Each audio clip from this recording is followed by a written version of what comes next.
Bienvenue dans cette saison 2 du PEX Podcast, le podcast du partage d'expériences en prévention des risques. Je suis Alexandre Zèbre, ingénieur sécurité et créateur du site web safetyvigilante.com. Vous y retrouverez des articles, des vidéos et bien sûr tous les épisodes du podcast pour booster votre culture sécurité. Chaque mardi, retrouvez un épisode de ce podcast créé pour tous les acteurs de la prévention qui veulent progresser dans la maîtrise des risques professionnels en s'inspirant des conseils d'experts et de l'expérience passionnante de mes invités.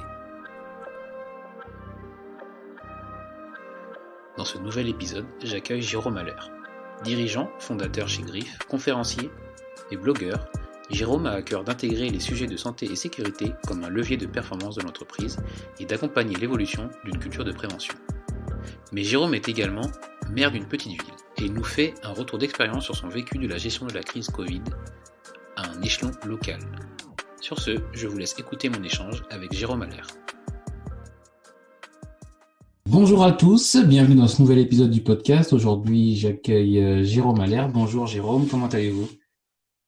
Bonjour, ça va et vous ? Ça va très bien, content de pouvoir attaquer un nouvel épisode et justement un nouveau parcours et un nouveau partage d'expérience avec vous. Pour commencer, est-ce que vous pourriez vous présenter, s'il vous plaît ? Oui, Alexandre, et merci de m'inviter dans ce podcast. Donc, en quelques mots, j'ai 46 ans. Je vis en Mayenne et ça fait maintenant un peu plus de 20 ans que je suis bientôt 25 ans que je suis dans la prévention des risques. Mon parcours a commencé par un DUT HSE. J'ai fait à Colmar dans une promo qui est déjà ancienne puisque j'y étais entre 93 et 95. Et finalement, c'est ce qui a forgé tout ce qui se passe depuis. Même si j'ai d'autres choses, d'autres formations qui sont passées après, c'est vraiment ces 2 années qui ont forgé tout ce qui se passe dans mon organisation et dans la prévention maintenant. D'accord. Et c'est intéressant ça, parce que le DUT HSE, c'était vraiment un choix, un choix motivé par la volonté de ce domaine, ou peut-être vous l'avez découvert et c'est justement en étudiant et en découvrant ce domaine que vous êtes vraiment tombé dedans et que c'est ce qui vous a donné envie de donner cette orientation à votre carrière. Alors, c'était un choix orienté de très, très bonne heure, mais j'ai dérivé de mon parcours initial, à vrai dire, même si la formation de base était la même. C'est que j'avais pour souhait de me présenter au concours d'officier de sapeur-pompier, de lieutenant à l'époque. Et il s'avère qu'à la fin de mon DUT, pour un job d'été, je suis intervenu dans une entreprise pour travailler sur tous les sujets de santé-sécurité, alors conditions de travail, rédaction de fiches de poste, etc. Et la première année, je n'ai pas eu mon concours. Et j'ai fait ça, je crois que c'était un peu avant, et je me suis dit que c'était pas si mal, c'était plutôt intéressant parce que j'étais beaucoup dans l'échange, beaucoup dans la proximité des personnes. Oui, donc je disais, c'était assez logique pour vous finalement de travailler dans ce domaine-là alors. Oui. Et puis j'ai fait finalement, j'ai complété ma formation dans le domaine de la gestion et valorisation des déchets pour avoir ce pan environnement qui n'était pas encore très développé dans les IUT à l'époque, puisqu'on parlait plutôt, je crois que d'ailleurs mon diplôme c'est un DUT hygiène et sécurité, et l'environnement c'était pas encore HSE, je crois. D'accord. Et donc du coup, vous avez créé votre société immédiatement après ? Alors non, ma société, je l'ai créée en 2016. Donc pendant près de 20 ans, j'ai travaillé au sein de 2 grosses entreprises françaises. D'accord. Et pourquoi alors avoir créé Griff Conseil et pas avoir continué côté grosse entreprise ? Après mon parcours, finalement, j'ai débuté dans le domaine des déchets chez Veolia à la fin des années 90 et j'ai eu la chance de travailler avec quelqu'un qu'on pourrait qualifier de mentor des fois, un ancien préventeur qui avait un peu plus de 60 ans, qui était passionné par son métier, Henri. Henri était vraiment passionné par son métier et il travaillait également à l'extérieur pour des actions de formation et d'accompagnement de structure. Et il m'a emmené une fois faire une presta avec lui. Et je me suis dit, mais c'est ce que je veux faire plus tard. Voilà. Donc j'ai construit ma carrière pour apprendre, pour constituer finalement de l'expérience et préparer ce départ que je ne voyais pas avant la quarantaine et les premiers cheveux blancs, parce que dans le conseil, j'estime qu'avant de conseiller les autres, il faut déjà être en capacité à absorber de l'information, à la digérer, pour pouvoir la restituer sous une forme qui soit la plus fiable et la plus viable possible pour ses potentiels clients. D'accord. Et donc du coup, alors, et vous avez eu cette rencontre et cette envie finalement de partir dans le conseil, et c'est là où vous avez créé votre structure actuelle. Et peut-être que vous pourrez nous en parler un peu plus précisément. Oui, oui, Griffe Conseil, c'est une société avant tout de conseil dans le domaine de la santé, sécurité, qualité de vie au travail. Également, également axé sur quelques risques, on va dire, bien spécifiques et d'expertise. Je suis avant tout un préventeur avec une approche systémique des risques et de la prévention des risques en entreprise, ce qui ne m'empêche pas d'avoir développé des compétences spécifiques au fur et à mesure du temps, comme les sujets d'ATEX poussière, par exemple, les problèmes de TMS ou les sujets de conformité machine et de conception de machine, conception d'installation en général d'ailleurs.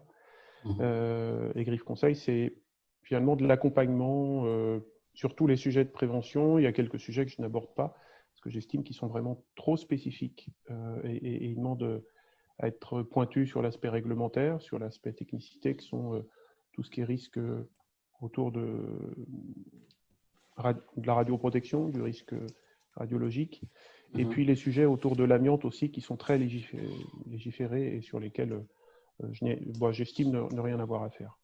D'accord. Et alors, vous aviez parlé de votre approche très systémique. Peut-être que vous pourriez nous expliquer en quoi c'est votre spécialité et comment vous caractérisez cette approche.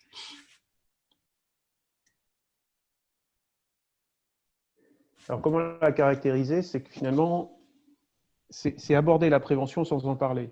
C'est-à-dire que c'est avant tout comprendre l'entreprise, le fonctionnement de l'entreprise. La prévention en fait partie.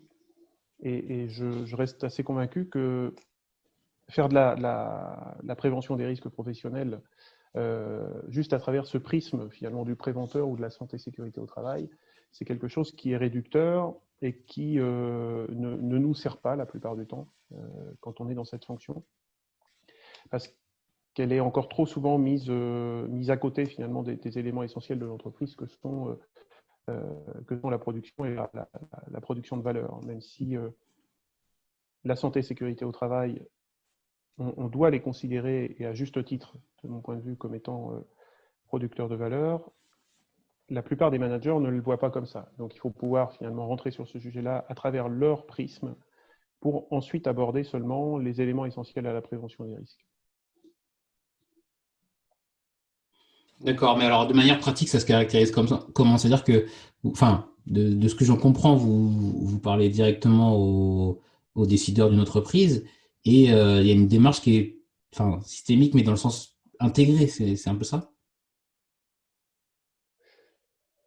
Oui, alors dans le sens intégré, pas au sens système de management QHSE haute, mais plutôt sur les besoins de l'entreprise à travers l'action qui est demandée.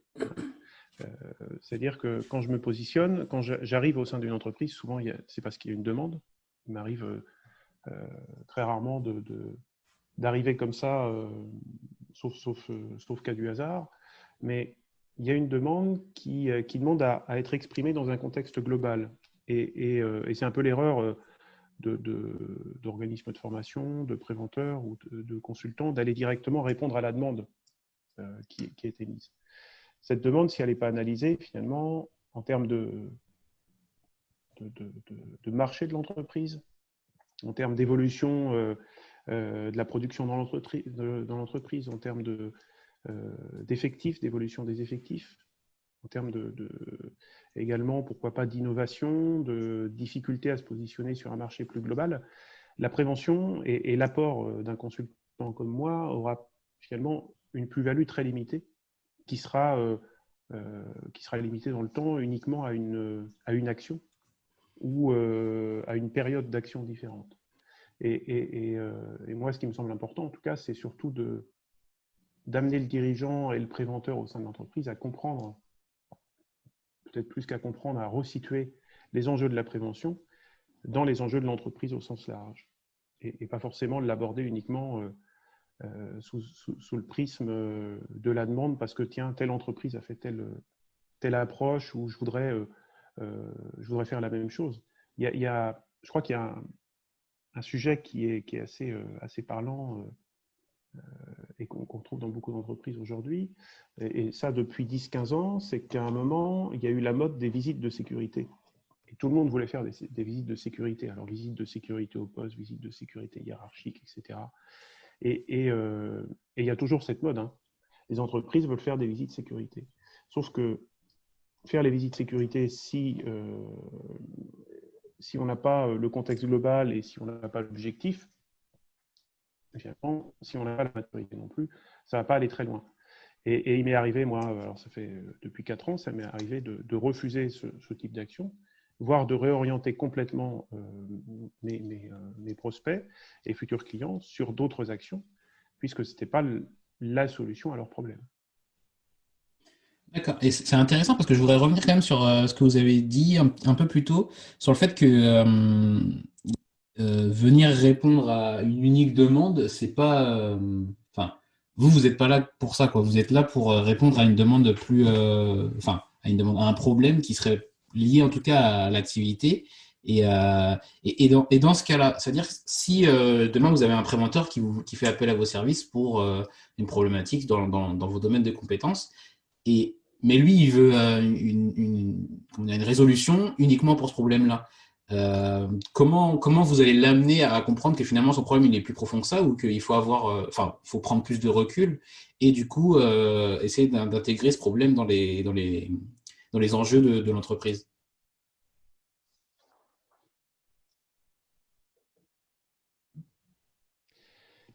Je vais passer du temps avec lui ou avec elle, déjà.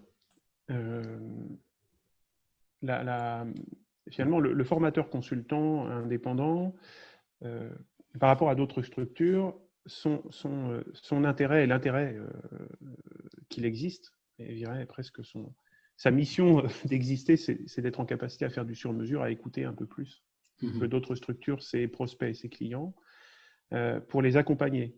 Et donc, dans ce sens, dans ce cadre-là, on doit être en capacité, et j'espère l'être à chaque fois, en tout cas, d'écouter. Finalement, si on n'écoute pas, on n'est pas capable de comprendre ou d'essayer d'interpréter ce qu'on nous dit. Donc, il faut écouter, il faut prendre le temps de visiter l'entreprise, il faut prendre le temps de la structure, de ne pas se limiter à un interlocuteur. C'est-à-dire que si moi, je ne rencontre qu'une personne, je sais qu'il me manquera une partie de l'objectif, en tout cas de la compréhension du sujet. Parce que entre un CODIR, un DRH, un DG qui émet une demande, l'interprétation d'un préventeur ou même la demande d'un préventeur qui remonte à son DG et ensuite qui lui dit OK, il y a souvent des pertes d'informations, en tout cas des difficultés de s'assurer que c'est compris de la même manière partout. Et donc, finalement, ça fait aussi partie de du rôle du consultant, d'aller chercher l'information pour compléter le point de vue. Et il m'arrive très souvent, finalement, de faire des offres qui sont des offres de positionnement avant d'être des offres tarifées, qui sont basées sur ma compréhension du contexte. Et à partir de cette compréhension du contexte, je valide cette compréhension du contexte avec mon interlocuteur ou plutôt mes interlocuteurs avant de faire une offre. Et ce qui permet très souvent, je dirais, la majorité du temps, de réorienter les offres par rapport à ma vision en comparaison à ce qui m'a été proposé au départ. D'accord. Ouais, c'est intéressant. Merci déjà de partager votre approche parce que je suis d'accord que c'est la plus-value de quelqu'un d'indépendant. Pour autant, je ne sais pas si c'est le cas pour tous les indépendants, on va dire, de cette idée du sur-mesure et de prendre le temps, même si ça paraît fou dans notre société, de prendre le temps d'écouter vraiment une problématique et je pense que je trouve ça très intéressant en tout cas l'approche que vous apportez. Et dans la même veine, est-ce que vous pourrez nous partager finalement comment ça fonctionne, comment fonctionne votre société et quelles activités vous avez pour la faire tourner, même si j'ai l'impression qu'il y a beaucoup de gens qui vous recommandent justement pour votre approche et votre travail déjà accompli. Alors, mon activité, je vais la découper en trois tranches sur l'activité Griffe Conseil, et puis on parlera peut-être de l'application qui est complètement à part aujourd'hui. Mais dans mon activité de conseil formation, c'est dit dedans, on va dire. Il y a un plan de formation qui représente, alors cette année, qui a été un peu en difficulté parce que beaucoup d'entreprises ont hésité avant de se réunir. Donc la formation cette année va représenter, je pense, 15% de mon activité.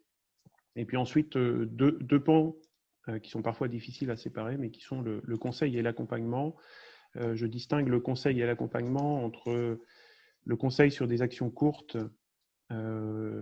parfois d'expertise, et puis l'accompagnement, où là, je suis plus dans assister une entreprise, une organisation à se structurer, mais sur des démarches plutôt moyen-long terme, qui peuvent parfois s'apparenter à de la prévention, finalement, un préventeur en sous-traitance, hein. Que ce soit des entreprises de petite taille ou plus grosses. L'idée étant de revoir des pratiques qui existent au sein d'une entreprise pour les faire basculer vers d'autres pratiques petit à petit, et où ces organisations ont besoin d'un œil extérieur qui les fait évoluer finalement sur leurs pratiques. D'accord. Et aujourd'hui, oui, je me rappelle plus si vous êtes toujours tout seul dans votre structure. Alors aujourd'hui, alors on a beau être consultant formateur indépendant, on n'est jamais vraiment seul. Aujourd'hui, j'ai 2 personnes avec moi, mais qui sont plutôt sur l'application. Plus une personne sur le développement commercial, donc on est 4.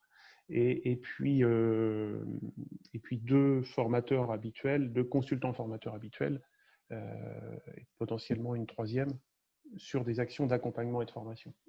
L'idée étant de travailler avec des gens avec lesquels je partage finalement mon approche, mon point de vue, et qui sont répartis, alors pas partout en France, mais on a un Grand Ouest et puis la région rhodanienne. Mhm.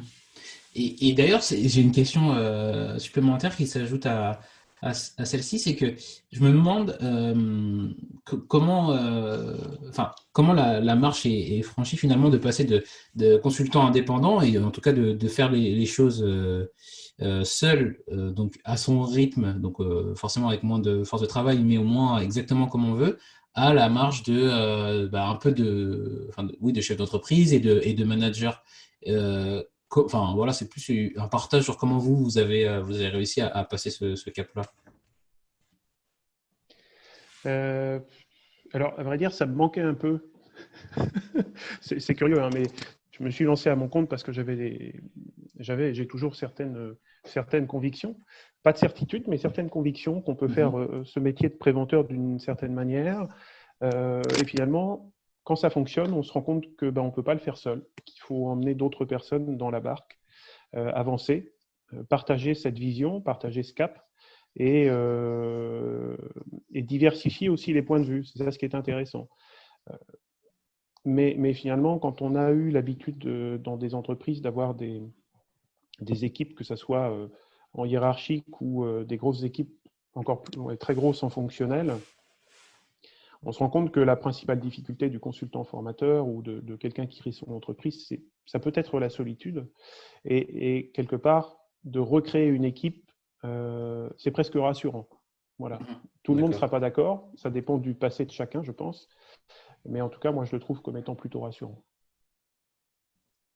Et le fait d'être devenir manager, ça vous. Enfin, je sais pas si ça change quand même beaucoup de choses dans l'approche du boulot.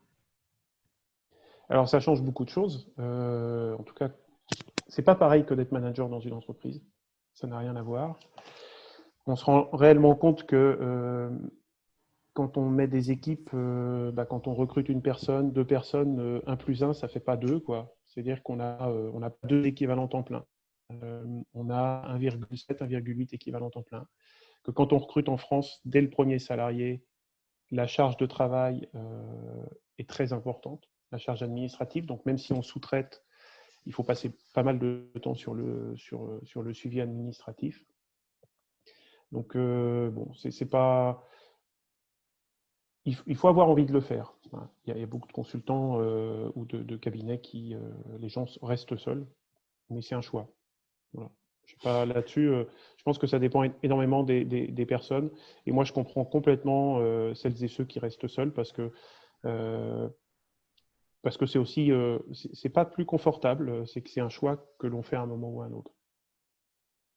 D'accord, merci, c'est intéressant d'avoir ce point de vue parce j'ai déjà eu un invité qui avait un point de vue différent justement sur ce passage d'indépendant comment dire, à chef d'entreprise ou en tout cas un peu plus manager et bon, voilà, c'est pour ça que je m'interrogeais là-dessus.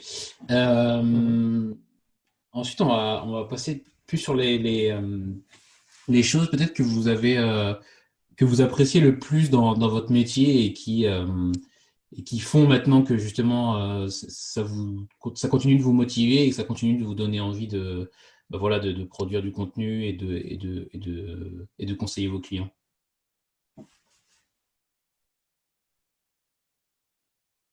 Ok. Euh, que dire? Que dire sur le sujet? Plein de choses. C'est très vaste ça comme question ou comme approche. Ça va être difficile d'y répondre en une fois en tout cas. Je pense que ce qui me fait continuer ce métier déjà, c'est c'est la pluridisciplinarité. C'est tous les sujets qui sont abordés. Mhm. Euh, je m'estime, en tout cas moi je ne me considère pas comme un spécialiste, sauf pour deux, trois points vraiment spécifiques, euh, mais bien un généraliste de la prévention. C'est ce qui fait la richesse. Et puis, euh, et puis surtout avoir, je sais pas si c'est un métier qui donne envie d'apprendre ou si c'est moi qui ai toujours envie d'apprendre, mais par cette approche assez large au sein de l'entreprise, on se rend compte qu'on peut apprendre beaucoup de sujets, beaucoup de choses différentes. Autant sur le monde de l'entreprise, sur la gestion des hommes, des équipes, que sur les marchés, sur euh, l'entrepreneuriat en général. Et je trouve qu'en tout cas, tout ce qui est gestion des risques et de la prévention des risques professionnels, santé, sécurité, sont des leviers pour bien comprendre le monde du travail et le monde qui nous entoure. En tout cas, j'en suis assez convaincu. Et il y a tellement à lire, à voir et à dire sur le sujet que c'en est passionnant. Très bien. Mais d'ailleurs, on en parlera juste après de votre blog, mais il y a- vous avez parlé du fait que c'était très vaste et que des fois il y a des choses plus compliquées que d'autres. Est-ce que, en parlant d'une expérience que vous avez vécue avec un client ou autre, vous pourrez nous partager quelque chose qui était plus compliqué, un challenge qui a été un peu plus difficile à relever depuis que vous avez créé votre société? Un challenge plus compliqué à relever. Je pense que le challenge le plus compliqué, ça va revenir un petit peu à ce qu'on disait tout à l'heure sur la partie management, tout travailler avec d'autres. Mhm. Je crois que c'est pas forcément le client qui fait ça, mais c'est la première fois où on se dit mince, je suis parti, je me suis lancé seul, là j'ai besoin de quelqu'un d'autre. Euh, Est-ce que j'ai réellement confiance en la personne avec qui je vais travailler pour qu'elle porte aussi finalement mon entreprise? Et je crois que c'est ça le plus difficile aujourd'hui. C'est pas forcément le client en tant que tel, le challenge des clients. mais c'est plus en tant qu'entrepreneur de franchir le cap finalement de doubler son effectif, de passer à 2 ou de faire appel à un formateur externe en son nom, ce qui n'est pas toujours, évident. D'accord. Bah, merci pour ce partage et sur la même, je pense que c'est la même veine également, mais peut-être que vous pourrez aussi nous dire ce que vous pensez avoir le plus appris, bah, humainement ou techniquement, mais je pense que, enfin, vous me direz, mais qu'est-ce que vous pensez que vous avez le plus appris depuis que vous êtes bah, au plus proche de vos clients?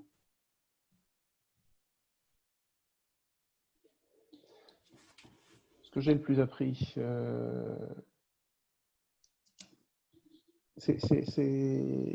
ça reste finalement dans la continuité de ce que j'ai fait auparavant. C'est petit à petit, au fil de ma carrière, je pense que j'ai beaucoup plus appris à écouter euh, que quand je débutais, à observer aussi que quand j'ai débuté, euh, et à poser les choses d'une manière globale, justement pour avoir cette vision, cette approche systémique, parce que euh, ce que j'apprends tous les jours ou presque auprès de mes clients, c'est qu'ils ont qu'une vision, ils ont pour la grande majorité une vision parcellaire de ce qu'est la prévention des risques, ce que sont les problèmes ou les questions de santé et de sécurité au travail.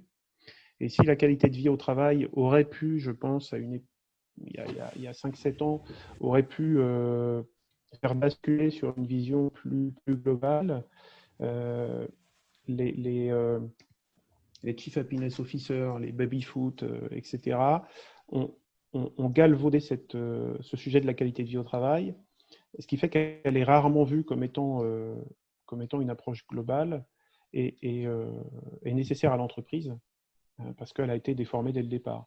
Et c'est un peu ce qui est dommage, c'est qu'on a tous les outils aujourd'hui pour le faire, mais il est rare que les dirigeants en aient une vision très claire.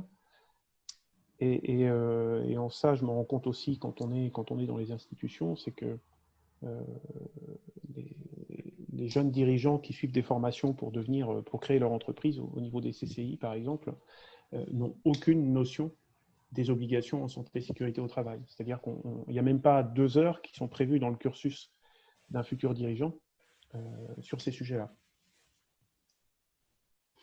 D'accord.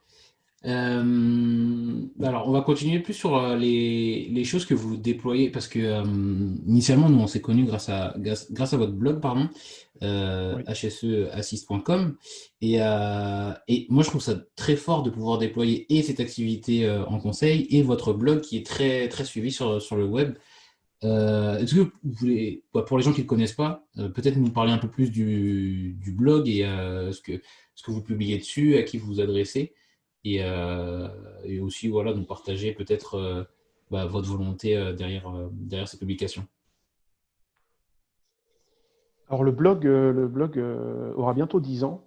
Alors pas encore tout à fait, mais bientôt quand même. Il a été créé en janvier 2012 sur un constat qui était assez simple.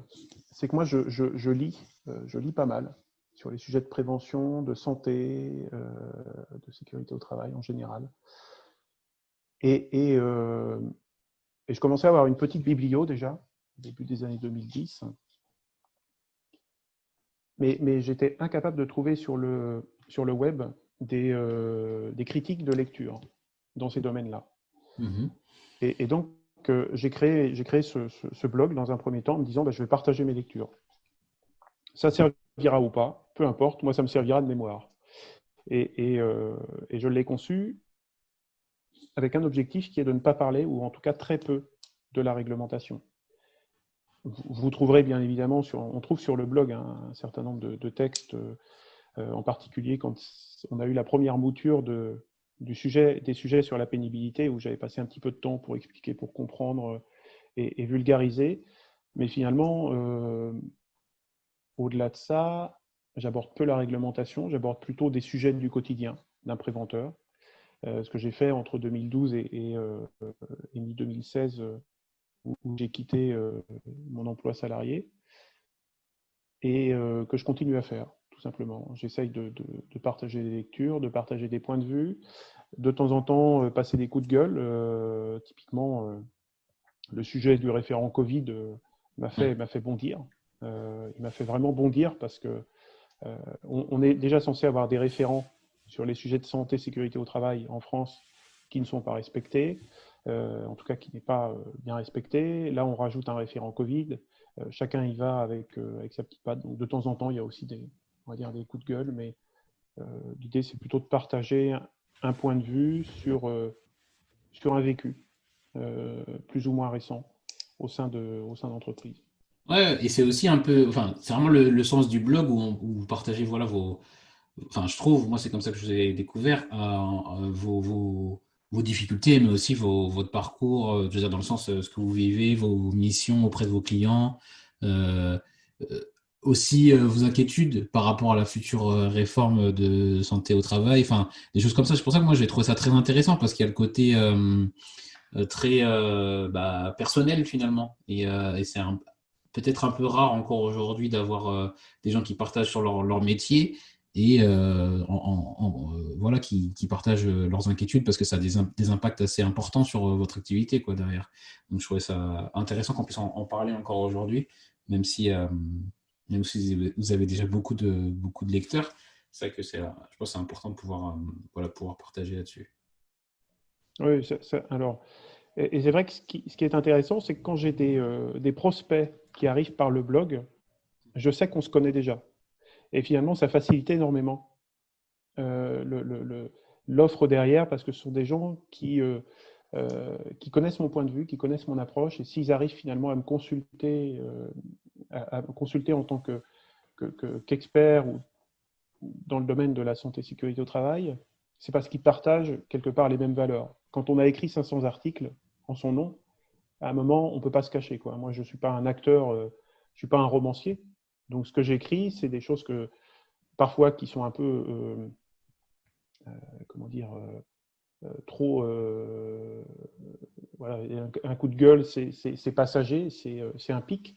Mais globalement, mon approche est lissée et c'est moi qui écris à travers ça. Donc, quand on arrive vers moi pour des aspects de formation, d'accompagnement, de consulting en passant par le blog, c'est que globalement, on partage les mêmes valeurs et ça, c'est déjà un point qui aide à casser la glace et à échanger. Mhm. Ouais, bien sûr, ça fait un premier, enfin, ça expose votre point de vue et ça fait aussi un premier filtre s'il y a des personnes qui partagent pas ce point de vue-là, quoi. Oui, c'est Euh, ça. C'est ça. et sur un autre point aussi, pour montrer aussi tout ce que vous produisez, il y a aussi votre application mobile qui, je crois, a remporté des prix, qui est plus pour, enfin, qui est celle-ci pour le traitement des données HSE. Je ne sais pas si vous pourrez la présenter enfin voilà, plus largement. Oui, c'est relativement simple, hein. Moi, j'ai toujours travaillé en multisite avec une difficulté qui était, lors de visites de site, lors d'audits, d'avoir d'un côté l'appareil photo, puis après le smartphone, et puis d'un autre côté un un bloc-notes pour prendre les informations, les écrire. Et, et, euh, et quand j'ai eu mon premier smartphone, j'ai trouvé ça dommage qu'on puisse pas très simplement finalement consolider les deux informations sur un même outil sans être obligé de repasser par un téléchargement de photos, d'insérer ça dans un fichier pour ensuite extraire les données. Et finalement, j'ai créé une application avec un de mes cousins. C'était il y a déjà un petit moment. Et cette application-là, j'en ai fait aujourd'hui une force dans le sens où elle est, si elle, si elle a été créée au départ sur vraiment du QHSE, aujourd'hui, il faut le voir comme étant une application qui est vraiment un squelette entièrement paramétrable, ou que ce soit quelqu'un de la production, que ce soit un gardien de nuit, que ce soit un auditeur sur quelque sujet qu'il soit, puisse l'utiliser en paramétrant ses données très simplement et en synthétisant, ensuite en consolidant ces informations, il va pouvoir extraire un plan d'action en 3 clics sous un format Excel qu'il va pouvoir partager avec ses collègues, qu'il va pouvoir partager avec son client ou son prestataire, et donc travailler sur un support commun. L'idée, alors, l'objectif, c'est vraiment d'utiliser la photo et c'est ça vraiment le point d'entrée, alors pour les plus anciens, je m'appuie finalement sur le slogan je crois que c'était Paris Match, c'était il y a 15 ans, qui disait le poids des mots et le choc des photos. Ouais. Et dès que vous avez 2-3 photos qui parlent d'une situation, là, vous n'avez pas besoin de beaucoup de texte. Parce que le texte va aller expliquer finalement les éléments importants, mais on n'a pas besoin de rentrer dans le détail parce qu'en ayant la photo à côté, on se rend compte tout de suite de ce qu'il en est. Et comme on a travaillé dans un objectif aussi, alors on appelle ça RSE aujourd'hui, mais de gain pour tout le monde, on va dire, on a réduit la taille des photos, on a optimisé les photos pour que tout ça soit partageable sans difficulté sur les réseaux informatiques à travers des mails, mais également que sur les serveurs informatiques, on arrive à des tailles, des stockages qui soient acceptables. D'accord. Et vous avez peut-être des premiers, pas des premiers, mais des retours de vos clients que vous pourrez nous partager? Les retours des clients aujourd'hui sont vraiment sur Alors, il y a plusieurs choses. Il y en a un, c'est le gain de temps, donc le gain de productivité, en disant finalement, moi, quand je fais mon audit, en 10 minutes, je suis capable d'extraire les données pour mon client en fin de journée. Et ça ne me prend pas plus de temps que ça, c'est-à-dire que j'ai mon fichier Excel que je peux partager, transformer si je veux en PDF ou pas. La simplicité d'accès, c'est que l'application aujourd'hui, elle tient sur un écran smartphone, on ne se balade pas d'un écran à un autre, parce que la plupart des apps qui existent aujourd'hui, elles ont le défaut de vouloir reproduire ce qui se passe dans un fichier Excel ou sur un papier. Il faut pas se tromper, c'est-à-dire que on n'est pas sur le même support, et que si on ne réinvente pas notre système d'approche et nos audits, nos visites, l'outil informatique ne sert à rien. Aujourd'hui, quand on veut transformer des choses en informatique, il faut transformer aussi nos pratiques. Et donc, l'accessibilité, c'est aussi pour se dire, moi, une app, et quand on parle de remontée d'informations, si je veux que ça soit utilisable par tout un chacun sur n'importe quel poste, il faut que ça soit simple et que ça ne prenne pas 2 heures de formation. Ouais. Donc là, vous le mettez sur une ligne, vous expliquez à quelqu'un, il va pouvoir cliquer très simplement, qualifier la situation. Vous le mettez entre les mains d'un chauffeur routier qui va de client en client et qui a des problèmes de quai, qui a des problèmes de matériel de manutention. Il va pouvoir faire remonter peut-être 2-3 situations sur une journée de manière très simple. Et vous aurez finalement les photos, vous aurez un peu de texte, la personne vous aura dit qui est le client et ça sera très simple ensuite de revenir vers ce client, vers ce prestataire pour lui dire attendez, là on a réellement un souci par rapport à notre contrat ou par rapport, ne serait-ce que si ce n'est pas contractuel, là vis-à-vis de la santé de notre personnel, nous on ne peut pas admettre de continuer comme ça. Ok, très bien. Merci, je pense qu'on voit un peu plus et du coup je mettrai le lien en description de l'épisode de votre site bien sûr, de votre blog et de votre application pour que les gens puissent se faire une idée eux-mêmes. Et il y a également une autre activité que vous menez. Vous êtes également maire d'une commune du coup, à proximité de Laval. Alors, c'est dans l'actualité, mais c'est toujours quelque chose que vous vivez. Est-ce que vous pourriez peut-être nous partager ce que vous êtes habilité à nous partager, mais sur votre expérience de la gestion de la crise de la Covid en tant qu'élu local?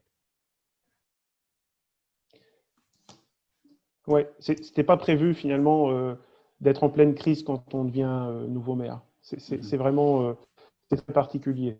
Donc les élections se sont passées comme on les connaît. Hein. C'est-à-dire qu'on a eu les élections en mars. Dans notre commune, c'est une commune de 2300 habitants. Alors ceux qui veulent venir la visiter, on a des thermes gallo-romains dans la commune d'Entrame, donc près de Laval, qui sont parmi les mieux conservés en Europe. Donc il ne faut pas hésiter à passer voilà, pour le clin d'œil. Au-delà de ça, donc il y a eu les élections et le conseil municipal a été installé seulement fin mai.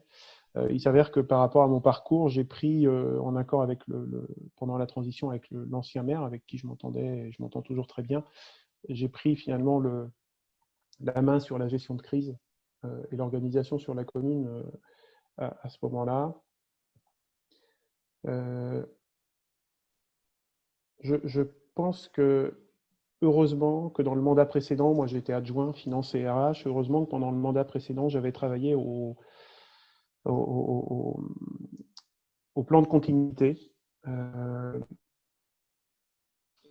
sur la commune, parce que ça m'a permis déjà d'avoir un support. Et ça, je ne peux qu'inciter globalement toutes les communes, voire toutes les entreprises, à rédiger des procédures.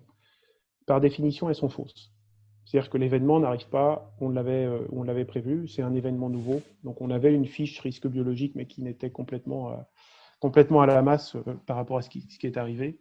Mhm. On n'avait pas envisagé un confinement, comme personne, je pense.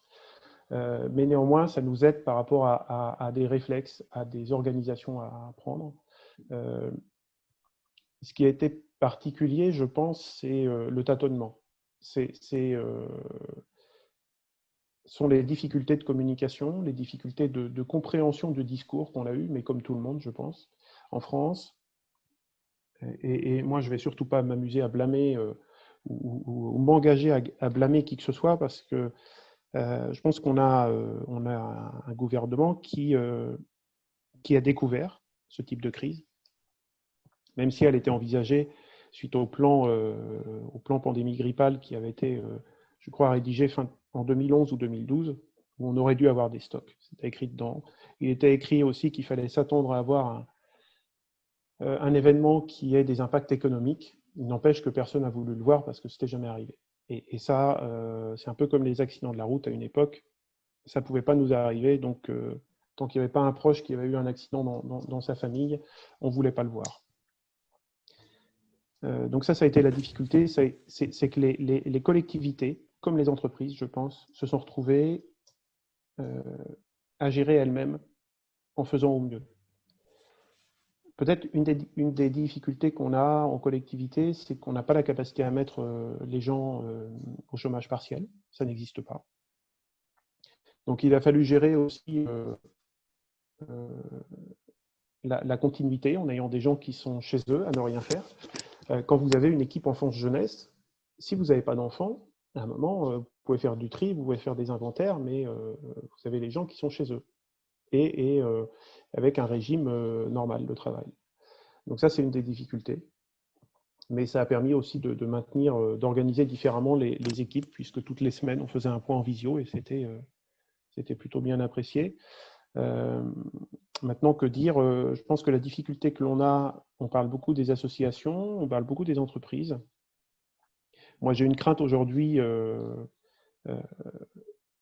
j'ai une crainte qui va vers plutôt nos anciens qui, par défaut de sollicitation, ont vu leur santé se dégrader. Et je parle de santé intellectuelle.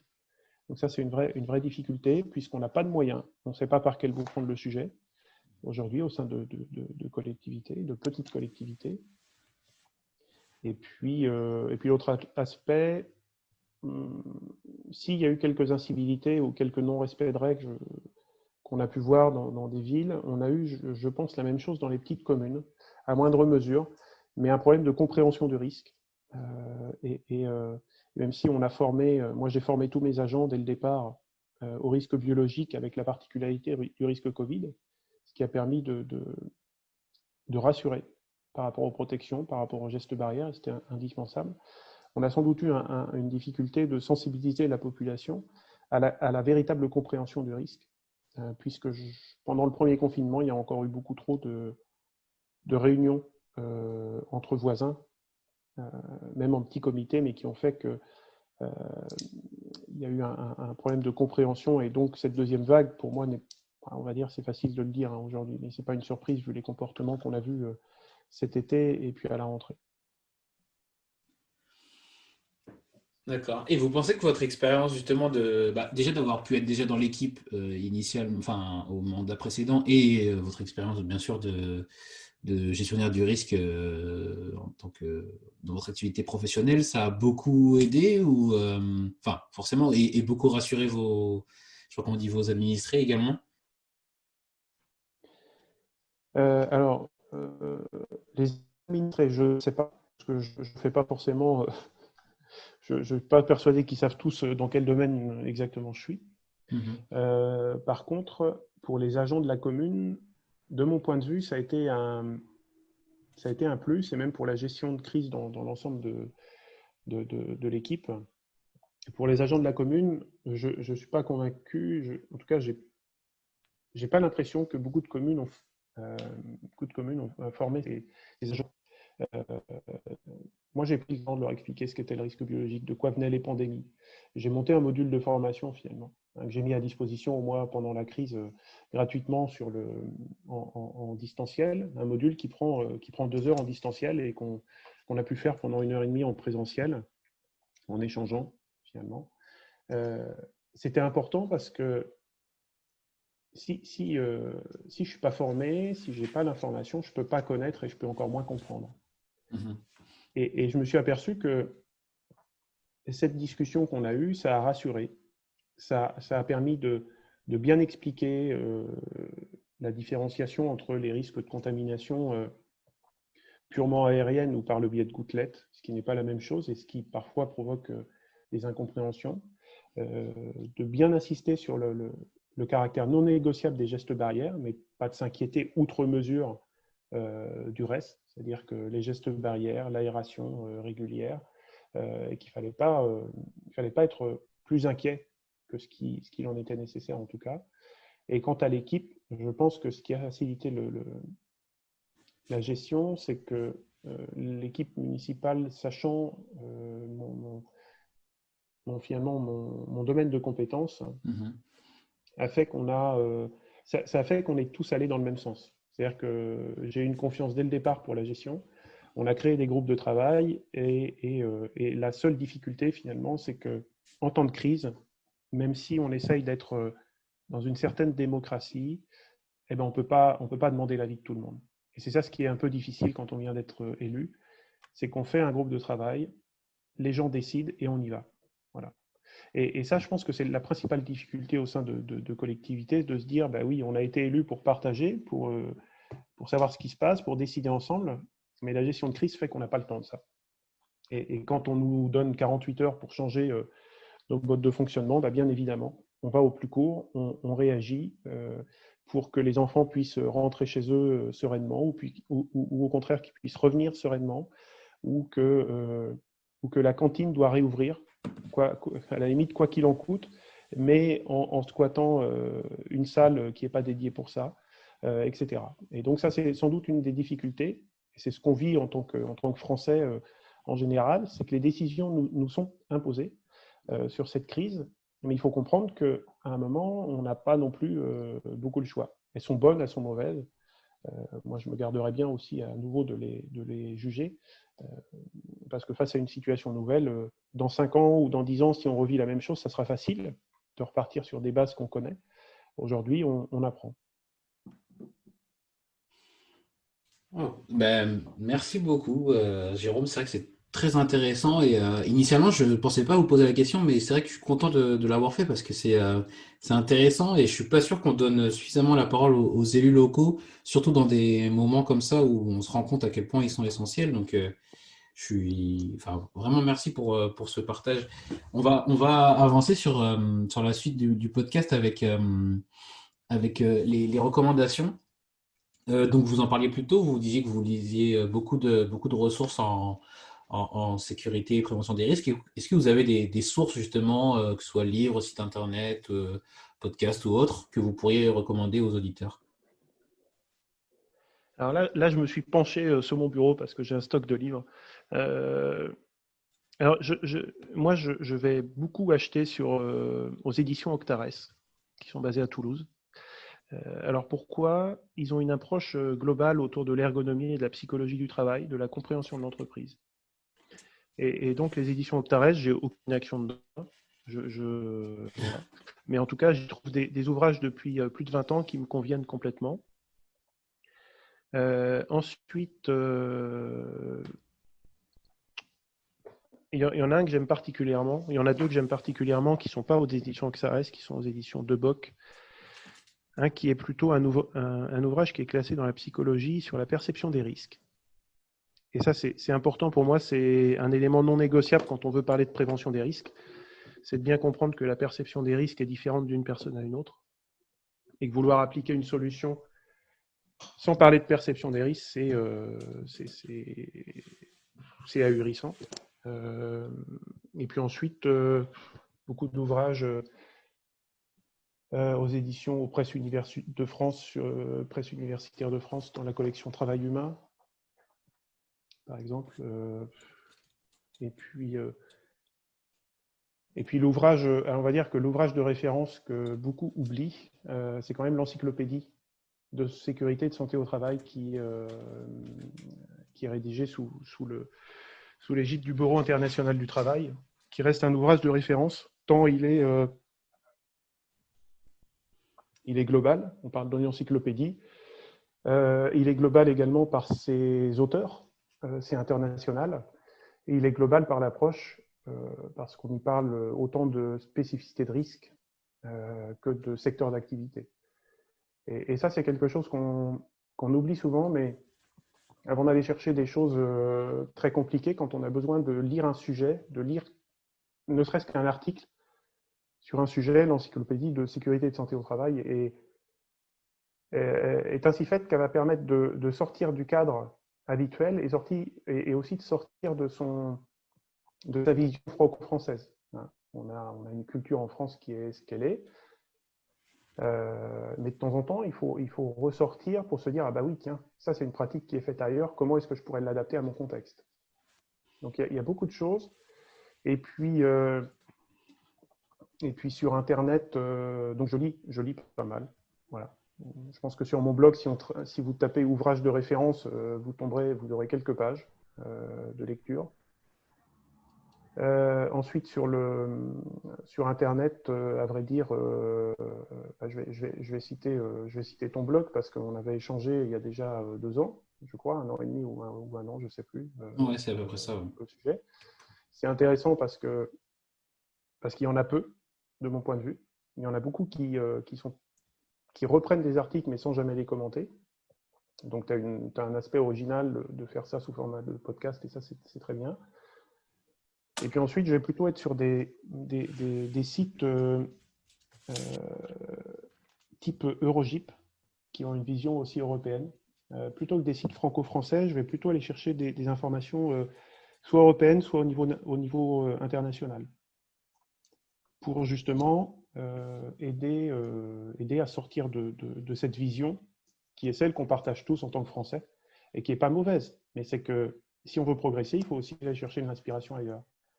J'aime bien aussi aller sur un site australien de prévention des risques, parce qu'ils ont une vision complètement différente.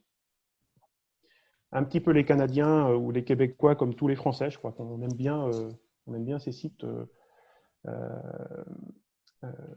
qui sont plutôt bien illustrés, sans doute souvent plus pragmatiques. Et puis, quand on parle de pragmatisme, le site SUVA en Suisse est aussi bien fait. Le site SUVA, moi, ce que j'aime, c'est que en avril, j'ai comparé leur protocole pour le BTP au protocole du BTP en France. Et là où j'avais 2 pages en Suisse, je crois qu'en France, on en avait 34. Et je me suis dit, mon Dieu, on oublie d'aller à l'essentiel, quoi. Voilà. Ouais, ben, j'essaie d'avoir quelqu'un de Suva dans le podcast d'ailleurs pour tout te dire et c'est vrai que ils ont une approche très très intéressante et tu as raison qu'il faut aller voir aussi à l'extérieur de nos frontières si je puis dire parce que bah je sais pas moi j'ai regardé côté déjà c'est déjà arrivé dans le podcast mais côté Québec du côté du Luxembourg aussi, ça devrait arriver et bientôt du coup côté de la Suisse. Et c'est vrai qu'on a des choses encore à apprendre et des choses qui peuvent. En fait, on peut s'enrichir aussi des 2 côtés. Donc il faut avoir cette humilité d'aller voir ce qui se fait ailleurs et d'essayer voilà de prendre des bonnes pratiques tout simplement ailleurs. Et donc je te rejoins complètement là-dessus. Et on va continuer. Donc merci pour toutes ces recommandations que je mettrai en lien de l'épisode. Et est-ce qu'il y a des innovations en prévention des risques qui mériteraient d'être mises en avant pour vous? Mais des innovations. Alors moi, je suis je suis très proche des sujets de réalité virtuelle et de réalité augmentée. À Laval, on a la chance d'avoir un pôle très avancé sur ces sujets-là. J'ai utilisé, moi, la réalité virtuelle dès 2007 pour concevoir des lignes de production. Donc, ce n'est pas une innovation, mais il n'empêche que c'est encore peu connu. en termes de conception. On a l'impression que ça va coûter très cher. Et je ne parle pas d'une innovation, je ne parle pas d'un casque de réalité virtuelle, hein. Je parle réellement de concevoir une maquette à l'échelle 1 et sur laquelle on travaille pour concevoir son environnement de travail. On est vraiment dans quelque chose d'immersif. La réalité augmentée, il y a une société locale qui s'appelle Agogi, qui a un formidable outil de formation autour des extincteurs et il est en train de réinventer la formation incendie avec de la réalité augmentée. C'est-à-dire que plutôt que faire des formations classiques avec du feu, vous allez mettre le feu partout où vous voulez en réalité augmentée. Et ça, je pense que pour certains sujets, ça peut être un bon levier. Et son caractère innovant a été reconnu d'ailleurs au niveau européen il y a peu de temps. Et puis, je reste très à l'écoute, en tout cas, de tout ce qui se passe autour des exosquelettes. Alors, pour deux raisons. Parce que je trouve ça très innovant et même si c'est très ancien dans le concept, c'est très innovant dans la capacité qu'on a aujourd'hui à en faire un véritable outil d'amélioration, de réduction des contraintes pour les personnes. Mais c'est aussi un sujet sur lequel je suis en attention, dans le sens où j'ai du mal à mesurer l'efficacité santé sur le long terme. Alors, pourquoi je dis ça, hein? C'est qu'effectivement, on ne va plus porter de charge, mais je me pose toujours la question, et c'est sans doute une question philosophique que certains ne se posent pas du tout. Si mon travail, je le fais avec un exosquelette, le jour où je me réveille, entre guillemets, et je me dis, mais finalement, mon travail, sans cet appareillage, je ne peux plus le faire, l'impact psychologique, j'ai du mal à le mesurer. Et je me dis, mais comment est-ce que psychologiquement, l'homme pourra accepter à long terme d'être supporté finalement par un équipement. Donc c'est toute cette difficulté de savoir où placer le curseur vis-à-vis des exosquelettes qui me chahute un peu aujourd'hui. Alors que je suis convaincu que c'est une solution, mais pour moi, on n'a pas encore posé toutes les questions, même si je crois que c'est M. Teurel à l'INRS fait un travail formidable. Moi, je reste encore assez mesuré sur la suite et la réelle place de ces matériels au sein des entreprises. C'est intéressant. Ouais, c'est vrai que c'est peut-être un peu tôt pour avoir du retour d'expérience, mais c'est vrai que moi, je ne m'étais jamais posé cette question, effectivement. Peut-être à estimer, voilà, après quelques années d'utilisation auprès tout simplement des acteurs qui, eux, utiliseront ou utilisent aujourd'hui déjà ces exosquelettes. Enfin, pour terminer, on va terminer sur la partie avenir de la prévention. Comment est-ce que vous voyez évoluer le métier de préventeur à long terme? C'est difficile à répondre, parce que le métier de préventeur à long terme, alors j'ai un espoir, une crainte. J'ai une crainte, c'est que j'ai quelques craintes autour de la réforme de santé au travail qui s'entame aujourd'hui. Pourquoi? Parce que finalement, les consultations sont limitées, elles sont parfois subjectives parce que liées à une profession ou liées à une vision syndicale qui est de plus en plus obsolète en France. Et j'ai une autre crainte aussi, c'est qu'on parle de réforme de santé au travail. Et aujourd'hui, il ne faut pas se tromper. On a beau s'inquiéter des risques psychosociaux. Qu'est-ce qui fait les morts aujourd'hui en entreprise? Et les accidents graves, ce ne sont pas, ou en tout cas, ce sont peu les sujets de santé. Les morts viennent des accidents de la route, en grande majorité encore. Ils viennent de problèmes liés à l'amiante qui sont encore bien présents. Ils viennent d'accidents d'ordre électrique, ils viennent d'accidents de chute de hauteur. Et la santé, elle est importante parce que nos maladies professionnelles sont très présentes. C'est certain. Mais on a besoin d'accompagner finalement les entreprises sur la globalité du projet Et, et, euh, et ça rejoint ma vision systémique des risques, c'est que si on l'aborde uniquement sous le pan des gens qui sont présents, des fonctionnements actuels, on va oublier quelque chose. On en oublie le fonctionnement de l'entreprise, on en oublie que justement la majorité des entreprises ont des gens qui s'en occupent en interne, que les services de santé au travail, il faut les placer là où ils doivent être et surtout pas être en concurrence. Aujourd'hui, on est dans un schéma où on voit poindre quand même une concurrence CARSAT, ANACT et services de santé au travail qui sera juste préjudiciable à tout le monde. Voilà. Moi, j'en veux pour quelques expériences où je suis intervenu en présence de l'ARACT ou de services de santé au travail. Et je me suis dit, mais mon Dieu, ces gens n'ont pas compris qu'on n'était pas concurrents et qu'en France, on a de la place pour tout le monde. Donc, j'ose juste espérer que cette réforme aidera à avoir une vision plus globale de la prévention. Donc, l'évolution, je dirais que passé cette grosse introduction, l'évolution, je la vois de deux pans. Un pan où il va y avoir beaucoup de spécialistes, beaucoup plus de spécialisation en psychologie du travail, en ergonomie. On voit déjà le chemin qui se prend aujourd'hui. Et donc, j'ai quelques craintes qu'il n'y ait plus cette vision globale de la prévention des risques qui est déjà peu présente. Et donc, j'ose espérer qu'on aura quand même demain des préventeurs qui garderont cette vision globale. Donc, un métier de la prévention qui a l'air de tourner un peu plus sur l'aspect santé, mais où il ne faut pas oublier l'aspect sécurité au travail. Et pour moi, les deux sont liés.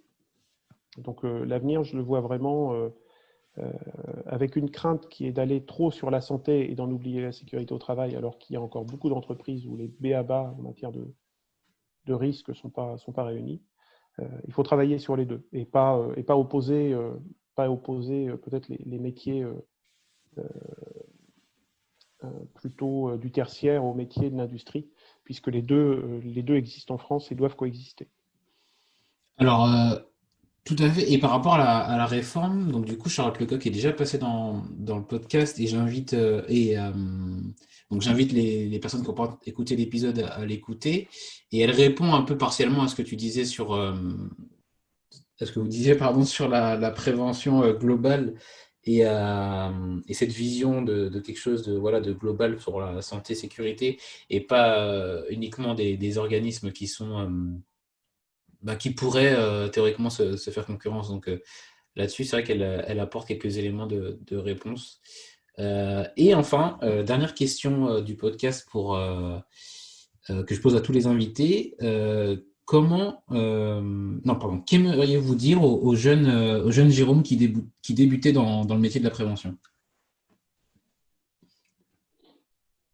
De rester dans ce domaine, déjà. C'est un domaine passionnant. De s'intéresser, de rester étonné et surtout une certaine humilité pour apprendre. C'est-à-dire que moi, j'ai jamais tant appris que quand je me suis dit, mais finalement, tout ce qu'on me dit, mais ça me permet de construire. Donc vraiment s'ouvrir, prendre les informations, se construire petit à petit, avoir des convictions, mais jamais de certitude, ou très peu de certitude en tout cas. Moi, c'est comme ça que je fonctionne. Construire avec tout ce que l'on rencontre, enrichir avec les échanges du quotidien, enrichir avec des échanges comme on a aujourd'hui, parce que moi, ça me permet aussi de réfléchir parfois différemment. Et donc, et puis si vous avez l'opportunité d'écrire un blog, ce sera peut-être une autre forme, d'être présent sur Instagram, je ne sais pas, de faire des snaps en prévention. Mais en tout cas, peut-être. Hein, moi, parce que là, finalement, ça dépasse mon entendement. Oui, mais mais c'est qu'un format. Il faut juste, j'ai envie de dire, trouver peut-être une autre façon de parler à son audience, et peut-être qu'une plateforme, comme on dit Snapchat, peut-être TikTok, peut-être que c'est Oui. comme ça qu'il faudra le faire. Mais Effectivement, moi aussi, je suis dépassé, je le reconnais, mais l'important, c'est peut-être plus le contenu au-delà du format. Ok, bah, très bien, Jérôme. Merci beaucoup pour ce partage et pour cet épisode. Est-ce que vous pourriez nous dire, pour terminer, où est-ce qu'on peut vous retrouver et vous contacter si on en a l'envie?